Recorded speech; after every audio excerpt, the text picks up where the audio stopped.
Oh, believe me, we're not done yet. The indictment is hardly complete.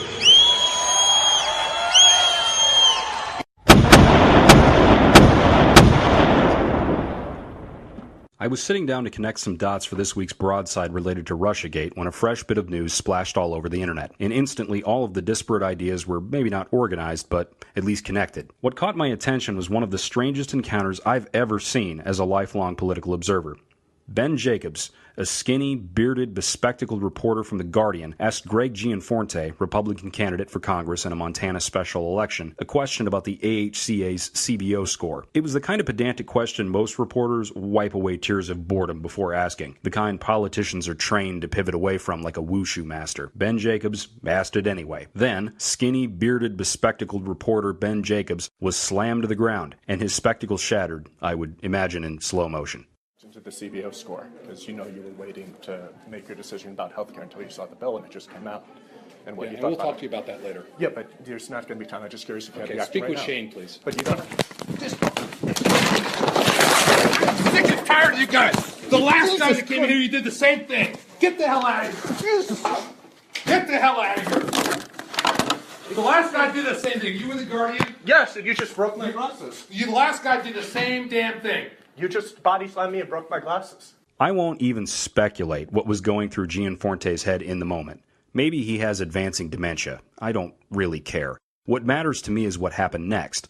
Gianforte, probably still with waves of heat rising off his cherry-red, bald scalp, summoned a political lackey to issue a statement wherein Gianforte claimed he was the one who had been assaulted by a liberal reporter. Ben Jacobs, who was on his way to the hospital for an x-ray, was the real criminal here. The ruse didn't hold up long. A team of reporters in the room, from Fox News no less, confirmed and even exceeded Ben Jacobs' account. Gianforte's defense instantly collapsed and he was charged with misdemeanor assault. I wonder what the charge would have been if it was a black man body slamming a white politician. Domestic terrorism? Attempted murder? Espionage? The judge handing down the sentence might have to account for the fact that the earth only has 6 billion good years or so left to incarcerate somebody before the sun explodes. So let's review. A reporter asks a perfectly reasonable question. The politician goes into a rage, physically manhandles the reporter, and kicks him out of the event. Then the politician lies about it. He is discredited the same day. All of this happens the night before the special election. As of this recording, the results are not in yet, but one thing is perfectly clear. Greg Gianforte is still allowed to run, and there is a good chance he will still become the representative from Montana in the United States Congress. This bothers me, as it should every American, but I know it won't. To a vast swath of this ignorant country, the Gianforte incident was like the good bits in a cowboy movie, a real triumph. Finally, an arrogant little shit from the liberal media got what was coming to him. He was probably going to report more liberal lies anyway, so he deserved it, actually, if we stop to think about it. That's right. Hit him. Kick him while he's down, too. Get him. Get him out of here. Get him out. Come on, security, move faster. Get out of here. Get out of here. Get him out. Get him out, troublemaker. Get him out of here. Get him the hell out of here. Get him out of here. Take him out. Get him out of here. Get out of here. Get out. Out. Get out of here. Get out of here. Get out of here. Go home to mommy. You probably thought I'd forgotten about Trump for once in all this. No such luck. In fact, the Gianforte incident brought back into crystal focus one of the most dangerous problems facing our country. The open attack not only on press freedom, but on the concept of a free press. Gianforte, whatever his momentary reasoning or impulse was for assaulting a reporter, is really just a manifestation of a much deeper, darker sentiment that currently infects our body politic, courtesy of the right-wing media. Recently, Roger Ailes passed away, and while I can't recall exactly who first made this argument, the idea is worth sharing all the same. What Roger Ailes did with his arch-conservative Fox News platform was loud, but it was also very subtle, and all the more insidious and damaging because of it. Traditionally, the duty of the press was to get at the truth of an issue by reporting the facts. Politics and personal preferences be damned. What Ailes did was change the conversation. It went from a conversation about facts and the common truth we can infer from them to a conversation that quickly became their Orwellian slogan, fair and balanced. That is, the duty of his media outlet was to provide a conservative counterweight, a balance to what they deemed the liberal media.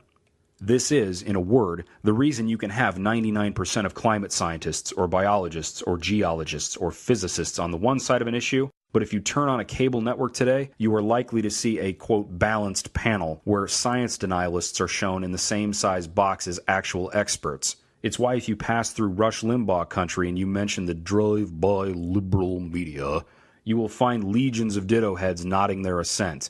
It's why the president can prattle on about fake news while heaping praise on fucking Fox and Friends, or suggest new libel laws to crack down on what he alone considers unfair reporting, and not be detectable as an idiot by approximately 40% of the country. It's why Greg Gianforte assaulted a reporter but thought to include the unverified claim that he was a liberal reporter in his false statement to the press, because he calculated it would win supporters to his side. Because it probably would. Because we're in two categories, right and left. And the right and left don't need to listen to the facts of who assaulted whom. We need to find balance, even if it means entering a world of alternative facts. There is another place in the world which operates, knowingly, intentionally, strategically, with similar feats of misdirection and doublethink. It's run by a man deeply admired by the so-called president. In this magic kingdom there are many parties, and the parties provide a mask of balance to the people, an illusion of democracy, but none of them have any real power or sway. Here journalists are regularly threatened by leaders when they don't like the questions being asked. Sometimes they're assaulted, or brought up on false charges and put in a cage in front of a kangaroo court. They're jailed for years, hell, decades, or sent somewhere far, far away. And if that doesn't work, you can always kill them. What are they going to do about it? Send another reporter? The place I'm talking about, of course, is the Russian Federation, and the man who controls it, Vladimir Putin. That's the same Putin that ordered a sophisticated hacking operation to steal information from American citizens and use it to turn the political tide of our election. The same Putin who made it his first order of business to crush press freedoms in his own country and moderate the range of political views from the Kremlin directly. The same Putin who Trump openly admires has called a, quote, great leader and is being investigated by the FBI for potentially colluding with. You literally cannot get Trump to say a bad word about the guy because he admires this gangster and gangsters like him, as he has his whole life. Donald Trump and many of his supporters, we're finding out, secretly, although some openly, wish for a world like Putin's, where strong men can put whoever they deem the liberal media to be in their place, and those supporters remain permanently unconcerned that their own freedoms might at all be imperiled by this path we seem to be taking our first tentative steps down. As of this recording, we do not know who will win the special election in Montana. What we do know is that regardless, we in America have a very special defense for the media, and for the moment, it is holding. Amendment 1. Congress shall make no law respecting an establishment of religion, or prohibiting the free exercise thereof, or abridging the freedom of speech, or of the press, or the right of the people peaceably to assemble, and to petition the government for a redress of grievances. What we can't do is assume that the Constitution will protect us on its own forever. It needs our active protection in a living democracy. Constant vigilance, as a beloved J.K. Rowling character once said. As we go along in this nightmare of a presidency, remember how important the freedom of the press really, truly is. What desperately poor shape we would be in with these ongoing scandals without it, and why Trump and his band of right-wing fanatics are so eager to balance it. Without a press that can stick a microphone in a power seeker's face and ask honest questions without fear, our liberty as a people is in danger from those who despise the truth and their followers who can't tell the fucking difference. We have to resist. The sleep of reason brings forth monsters. I'm a whiner, and I keep whining and whining until I win. Maybe somebody will rise up. We must not confuse dissent with disloyalty.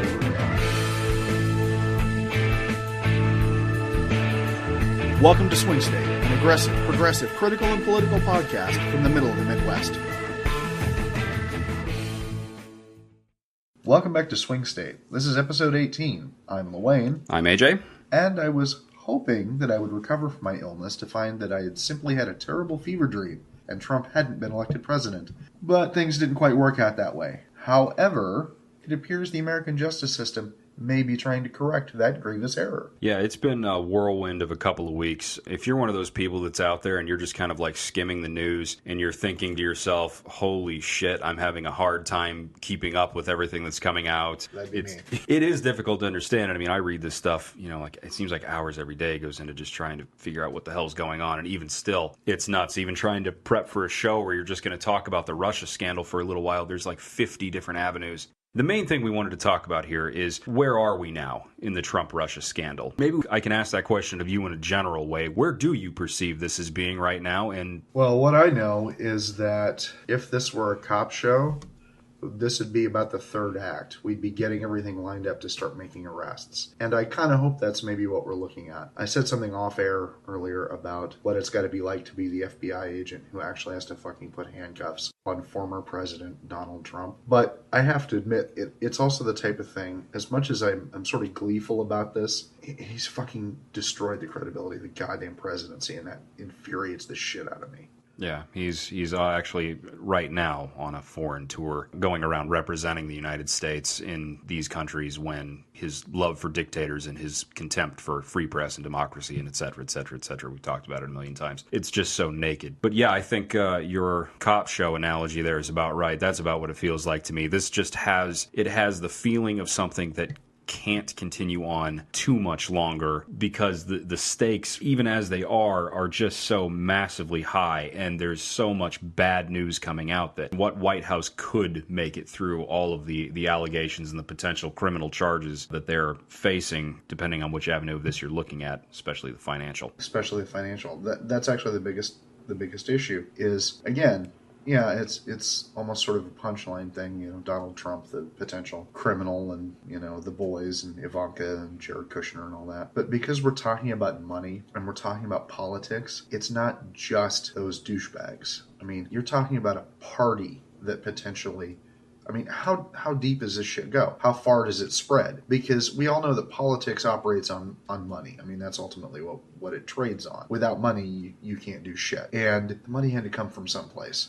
And Trump can't be the only one. And Trump certainly can't be the only one who knew where that shit came from. So where do you even start? I mean, which whiny bitch do you snatch up to get to roll on everybody else? Because there is no fucking loyalty here. That's one of the things that's, well...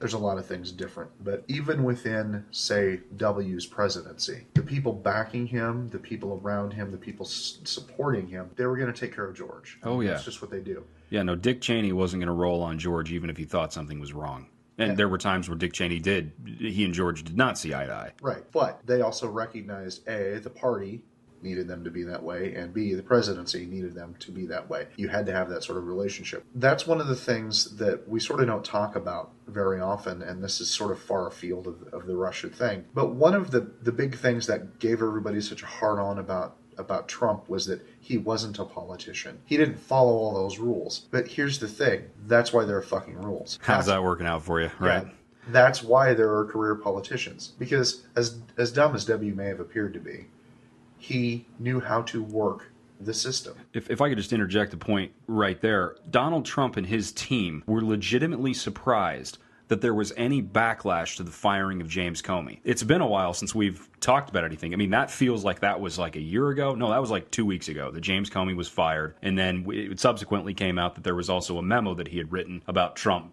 basically asking him to get rid of the Russia investigation, which is another way of saying obstruction of justice. They were completely taken off guard, this entire administration, that there would be any sort of backlash or surprise.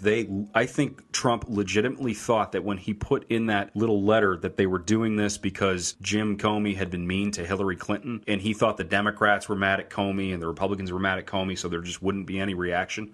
That's what he thought. That's the kind of thing you think when you're an idiot that has only idiots around you. No one bothered to tap you on the shoulder and say, hey, actually, you know what? No, this is going to be one of the biggest scandals in and of itself in modern American history, firing the FBI director who is investigating you. There's no way that doesn't look exactly like what it was, which is shut up. There's no way for that to not look that way.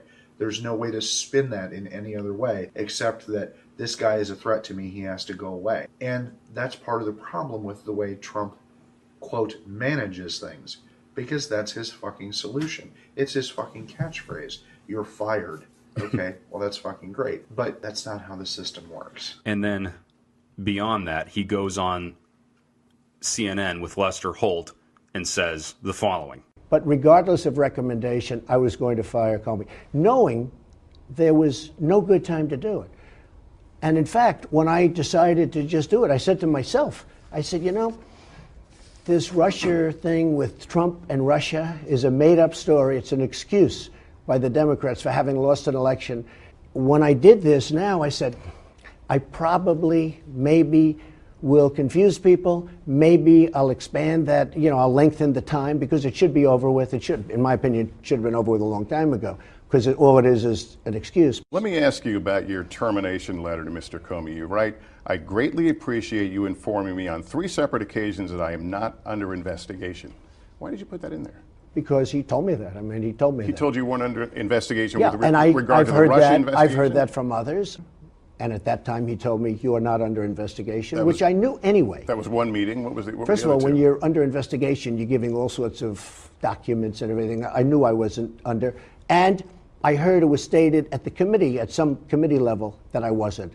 I actually asked him, yes. I said, if it's possible, would you let me know, am I under investigation? He said, you are not under investigation. But he's given sworn testimony that there is an ongoing investigation into the Trump campaign and possible collusion with the Russian government. You were the centerpiece of the Trump campaign. Well, all so I was can he tell being you is, truthful when he well, says I you know were one under thing. I investigation? know that I'm not under investigation. Me, personally. I'm not talking about campaigns. I'm not talking about anything else. I'm not under investigation. Did you ask him to drop the investigation? No, never. Did anyone from the White House? No, in fact, I want the investigation speeded up. Did anyone from the White House ask him to end the investigation? No. Why would we do that? Any surrogates on behalf of the White House? Not that I know of. What you said a moment ago about supporting the idea of investigation, a lot of people would find it hard to believe that the man who just said that tweeted very recently, it's a total hoax. It's a taxpayer charade. Oh, I think that looking into me and the campaign, look, I have nothing to do. This was set up by the Democrats. There is no collusion between me and my campaign and the Russians. The other thing is the Russians did not affect the vote, and everybody seems to think that.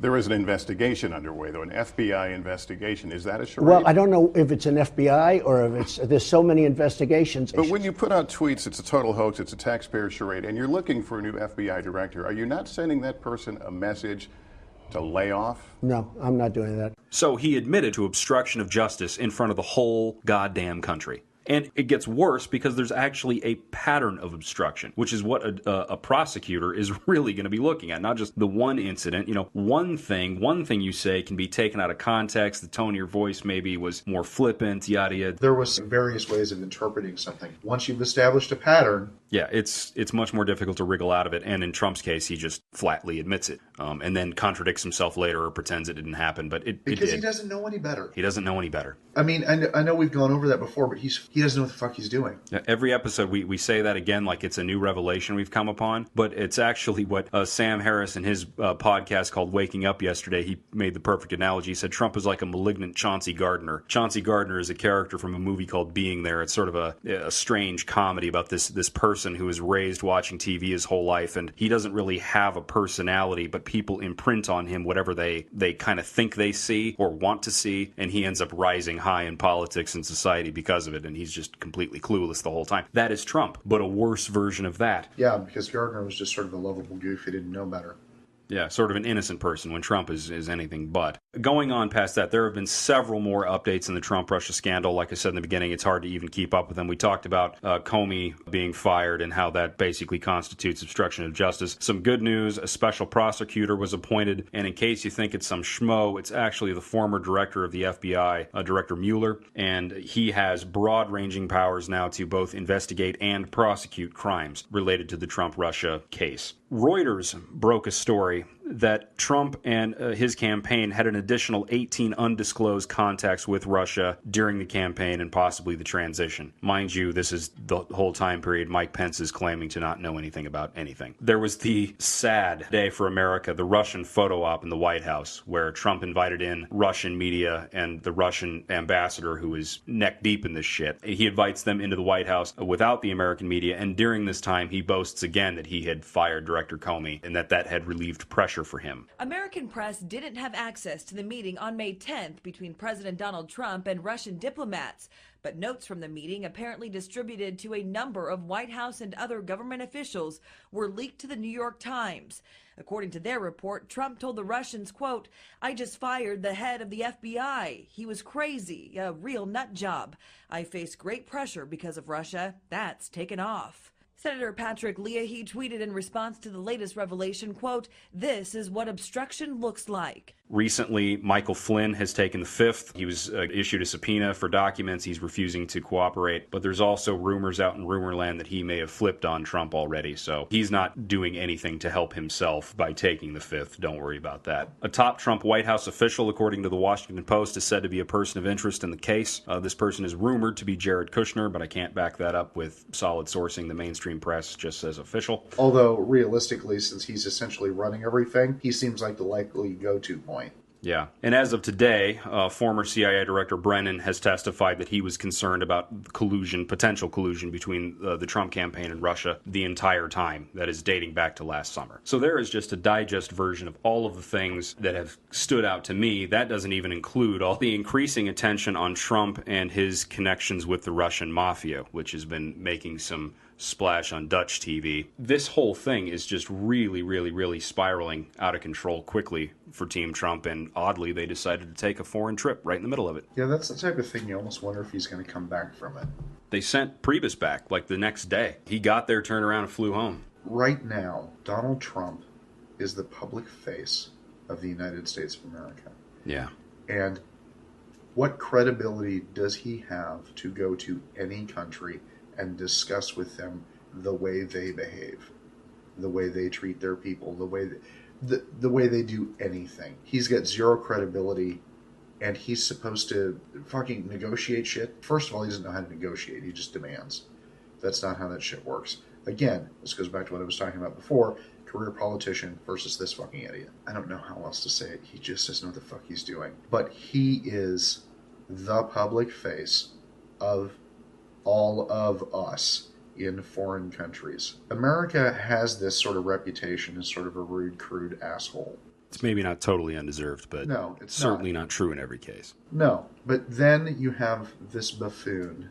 Yeah, no, he is out there representing the country, and for a variety of reasons, personal, professional, whatever, it's just really nauseating to have this be the person that represents us anywhere. And yes, the majority of people didn't vote for him. And yes, the Russia stuff, technically it hasn't been proven in a court of law yet. But where are we at in this scandal? We're at the point now where I think a lot of people who weren't feeling that way about Trump, who were kind of on the fence about Trump, are kind of falling more into our category, who are either increasingly concerned about the Trump-Russia thing, or they figured out that something is clearly very, very wrong with this situation. There is never a day where a piece of news comes out that's like rabbit fossil in the Precambrian, that kind of... This completely blows the theory. Yeah, this completely wrecks everything. There's nothing even like that. Trump isn't even doing a good job of hiding anything. Like, his cover-up is so naked because he boasts about it in public. Because he wants you to know he's getting away with shit. Right, he tweets about it. He has to let people know, and he has to be the one to let them know. We know that there's a FISA warrant on Carter Page. What does that mean? It means that any text that he sends, any bank transfer he makes, anybody he calls, anyone he emails, anyone he knows, basically all of it is now accessible by our intelligence agencies, even though he's an American citizen, and we can also rely on foreign intelligence agencies to give us information. So, keeping in mind what we think about Trump, and we know that at least one of his subordinates has a FISA warrant on him. We know how much Trump likes to talk. We know how careless he is when he goes about trying to set up his deals, or, he doesn't really care much for the regulations or the red tape or the small things. He's not a detail guy. So if you are attempting to collude with a foreign power, or you're attempting to launder money from Russia, and that's where I think Lindsey Graham's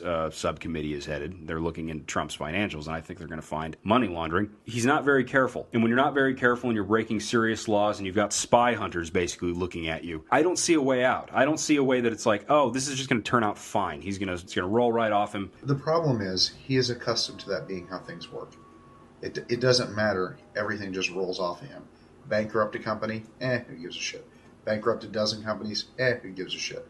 Not my problem. I'm still rich. The thing I don't think he's taking into account, because I don't think he even understands how this works, is that at the end of the day, depending on how they go after him and how much financial shit is involved, he may not be rich at the end of the day either. He may not be a free man at the end of the day. And one thing to point out is that a president or a vice president or whoever assumes the office of presidency, they can pardon federal crimes but not state crimes, and this might be an important time to mention that the state of New York is also looking at Trump. So this guy has got a million problems, and the scandal is getting worse and worse, and we're finally even seeing some politicians start to broach the I word, impeachment. Which is sort of funny because they're just now sort of looking at it. We all know there's an inherent hypocrisy in how the Republicans handle this stuff, but you know the moment that anyone used the word Russia and Hillary together, it'd be more chance of that fucking lock it up bullshit that they do. When I talked about this before, this felt like the third act of a cop show.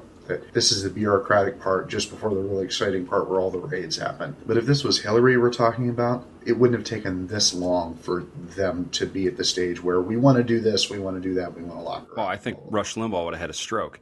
I mean, he would have been beside himself. If we had found out that Hillary Clinton had fired James Comey, she had assumed office and fired James Comey, and then she went on TV and said, you know, I was thinking about the email investigation. Let's pretend it was still ongoing. Right, an ongoing investigation into her emails. The FBI picks it back up again. Can you imagine what Republicans would be like if they thought that Hillary Clinton had fired an FBI director to crush an investigation into her? There would have been no pause. There would have been no thoughtful, measured response. No club get-together where we decide, hey, how are we going to handle it? No, impeach. Right. It would have been, the drumbeat would have never ended for the rest of her time. Here's the thing, though, using that same example. Suppose that she actually had fired Comey with cause, for a reason, like there was a legitimate something he had done. They still would have been on her like that because their assumption would be, and their position would be, he was fired because of the goddamn emails. Now, it doesn't matter that, you know, maybe he got caught with whatever other criminal activity. It didn't matter. Even if she could justifiably fire him, you know, from an objective standpoint, they still would have beat that as vengeance for the fucking investigation or to step on the investigation. Meanwhile, Trump, it's still okay for him to do the shit he does. Oh, yeah, right-wing rage radio and Fox News. I mean, you would think They're that there really was... quiet, actually. That's the thing that's sort of weird.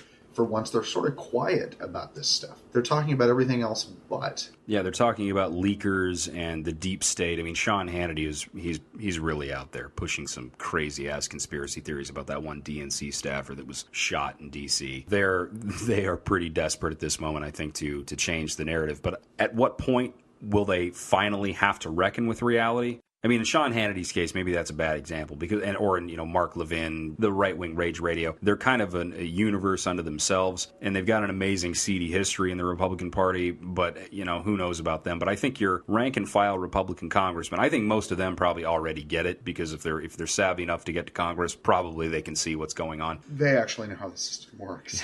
Yeah. Why, again, I asked the question again, why don't any of them want to get famous? Where is the anti-Trump Republican who is going to try and, because understand, what happens if all of this is true to the Republican Party? Maybe that's an interesting question. What do you think happens to the Republican Party if we find out that there was in fact collusion between Trump, his campaign, and Russia with Trump's direct knowledge, and that there was some transfers of money, either payments of some kind or to launder the money within the organization? This feels like the type of thing that should just basically turn the Republican Party into something that's a footnote of history. Yeah, the way of the wig. But to go back to your who wants to be famous, who wants to be the one Republican who actually would have a shot at running for the presidency next time? If this all turns out to be true, the Republican Party ought to be obliterated. It should be, but the thing is, they're also really good at pushing shit off on that guy. They're really good at scapegoats. So I think that it's possible for them to survive, but they have to, and this is where they're going to have the struggle, because the very nature of conservative is to not evolve. But, and I don't even mean that to be dismissive. I mean, that's literally what the fucking word means, that you do things the way they've always been done. They have a chance, but I think they really are, they're going to have to turn on Trump. They cannot continue to back him if they want to survive. Because I know that I, in particular, have taken shots about the mental acuity of the average Republican.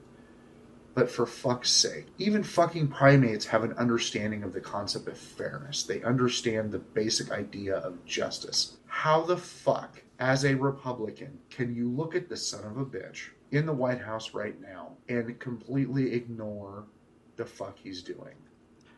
I don't have any illusions that Paul Ryan or Mitch McConnell are listening to our podcast, God knows. But I hope that somebody is telling them that, gentlemen, history is watching you right now. Paul Ryan, right now, you're almost as big of a joke as Trump. A spineless, dithering, tax-cutting moron who every time you speak, it's like you're operating in Tucker Carlson's universe instead of the real one. You might as well be in Pee-wee's Playhouse. His answer to a question on Russia is, I don't worry about things I can't control. You're the Speaker of the House. Your chamber would have to start impeachment proceedings.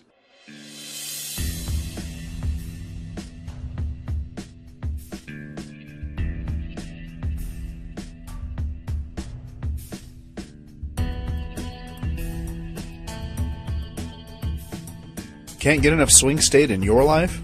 Follow us on Twitter at swingstate_show. Like us on Facebook at facebook.com/swingstateshow. Check out back episodes, our blog, and whatever other things don't fit on the podcast at swingstateshow.wordpress.com. That includes links to past episodes and individual broadsides on YouTube. If you want to send us love notes or hate mail, shoot it to swingstateshow@gmail.com. Thanks to all of you who listen, share, and comment. We really appreciate it. Now, back to the show.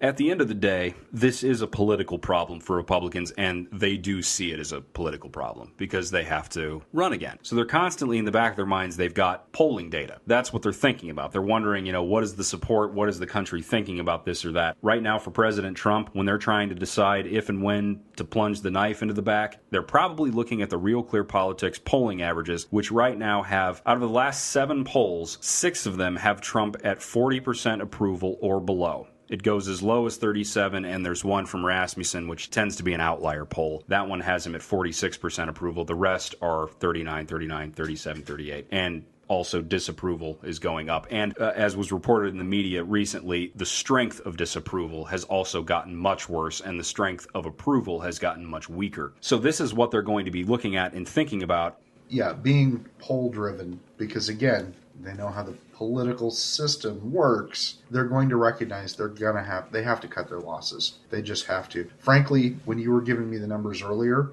I made the comment, why are there even fucking numbers on there at this point? Yeah.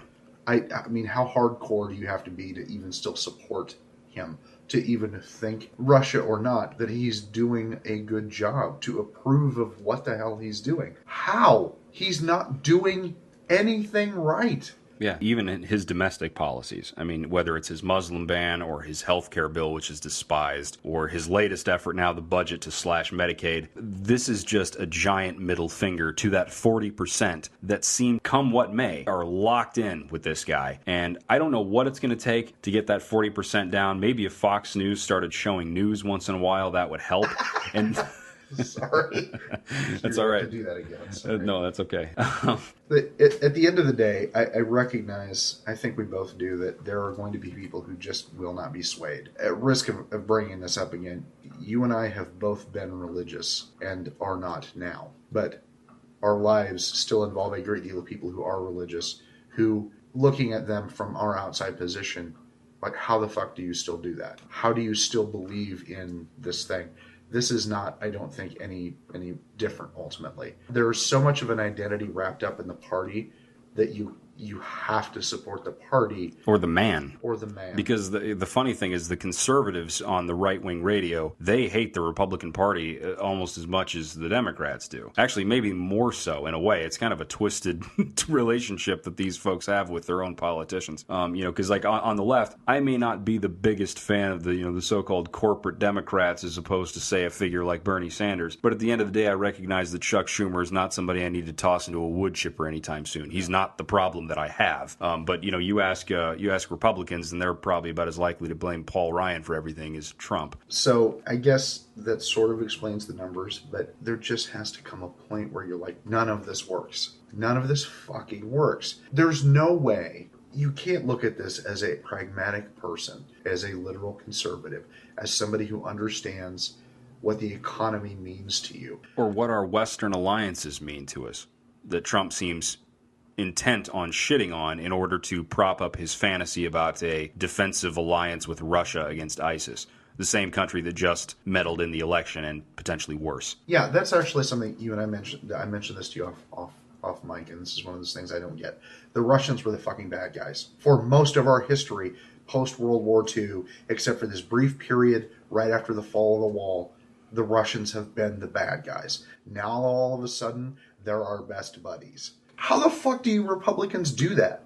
You fucking idolize Ronald Reagan for stomping on the Russians. Because that's ultimately what you're talking about when you're talking about the collapse of the Soviet Union. You're talking about fucking Russia. They were the bad guys. Has it just been that long? I mean, I don't get it. It's because I don't even know if those convictions were ever really sensical to begin with. I mean, you have a guy who he comes into the Republican Party and he is absolutely in love with a dictatorial mode of rule. He wishes, at the very least, that's what he could accomplish here in terms of media censorship and being able to sue people for what he considers fake news. He admires these people. He likes that kind of behavior. He likes the Russian system. He seems to enjoy the idea of being able to steal from whoever you want and to call all the shots. And the Republican Party, who supposedly was, the big Ronald Reagan anti-Russian crowd, they just fall in line, march lockstep with this guy on it, and it's hard to find any criticism of that on the right, except for, well, the never-Trumpers who have been pretty consistently against it from the beginning. Well, maybe that's it. Maybe that's the thing. Maybe it's not so much Russia. It's the sort of authoritarianism that you're talking about. Because, let's be honest, when you have a small-town school board that insists on their fucking creationism or insists that prayer be allowed in school, when what they mean is their prayer, they don't mean everybody else. Okay, yeah, I guess I kind of get why that appeals to them, because that's what they want to. In their case, in many cases within Republicans, we're talking about more of a theocratic rule, that my decision, my church decisions are the right ones. So I guess maybe that's where the appeal comes, but that's also the point at which I look at them and I realize you also don't know how shit works. Yeah. You just don't. Because the same rule that says that you can't have your fucking prayers also means that the Muslim can't have his prayers. And if you wipe that rule away so that you can have your prayer, then that means the Muslim gets his. Except we all know you don't want that. And there's also a little hint of the authoritarian appeal in the fact that Donald Trump positioned himself as the lone savior in a world falling apart, a complete disaster. Everything's a disaster. Yeah, the guy who was going to make America great right, again. And I'm going to make I alone am going to make America great again. I mean, I'll never forget that. I'd never heard a politician in America say, I alone can fix it. I've heard some in other countries. Yeah, I've heard, that this little Austrian bastard said something very similar several decades ago. At that moment, as an American citizen, you should have immediately lost all respect for the person because, by definition, in our democracy, one person is insufficient to fix any problem, let alone all of them. So it's a strain that is running through the right wing, and it probably has been forever. In fact, I'm certain it has been forever. It's not something new. It just found this expression in Trump, and now we're watching potentially the end times of this narrative, the part where the FBI is getting real close to the truth and Donald Trump is tripping over himself, admitting to certain impeachable offenses and doing an extremely poor job of hiding others. And the people around him that were involved with it, whether it's Michael Flynn or Paul Manafort or the Kushner family, none of them are doing a particularly good job of helping him out either, making him look any less guilty. Here's the thing all my buddies on the right need to recognize, and this is probably the hard part for you. There are two ways this can go. If there are criminal charges and Trump should be impeached and potentially should go to jail, then that's what needs to happen. If it doesn't, particularly because of interference on the right, what you're basically telling all of us is you don't give a shit about the system. You don't give a shit about the centuries of history that we have as a democratic structure. If he doesn't go to jail, if he doesn't suffer penalties for the shit he's done, you have to just admit that you don't give a shit about the goddamn country. Or the rule of law. Yeah. You just, there's no fucking way. If there's any weight to this evidence and Trump and his minions don't suffer some sort of penalty for it, you have to just admit that you don't give a fuck. Well, and just as a forewarning, in case you're thinking that you're going to respond with another case of the Abbott Hillarys, that card has been played. It is over. I think if it were a card, it would have disintegrated from being overplayed by now. We actually took time out of a previous episode just to marvel at this phenomenon where Trump supporters will pretend that any argument made against or any seeming wrongdoing that is being presented to them by their guy, Trump, they'll immediately turn around and pretend that they can respond by saying, well, yeah, but Hillary did X, Y, or Z, and this didn't happen. A, what you say about Hillary isn't true to begin with, but B, it's also completely irrelevant even if true. Hillary Clinton was never even come close to being accused of anything like what we're facing now with this scandal. So please don't embarrass yourself. Just drop the Abbott Hillary shtick. It is really super unimpressive at this point in the investigation. Well, basically it just says that A, you don't understand how logic works, and B, well, frankly, you're just fucking stupid. Because you know why I don't care about all the shit that Hillary's supposed to have done? Because I don't give a shit about Hillary, okay? She ran the race, she fucking lost it. If there's anything worth any criminal investigation, it would have fucking happened by now. It actually already did happen and was concluded, and the FBI director told you the answer that you can't seem to get into your head. So at the end of the day, what we're talking about here is, I hope, a reestablishment of the principles that we all think the country stands for. All of that truth, justice, and the American way bullshit that even people like me tend to dismiss anymore because it seems antiquated and silly. But Jesus Christ, if there was ever a time where we really, really needed for that to be the way the system worked, it's right fucking now. And if the evidence that I'm looking at is any indication, it seems a near certainty to answer the question, where are we at in the investigation? I think, I'll just go on record now, I think it is a near certainty that Trump will go down for this. So, until next time, organize, mobilize, protest, vote.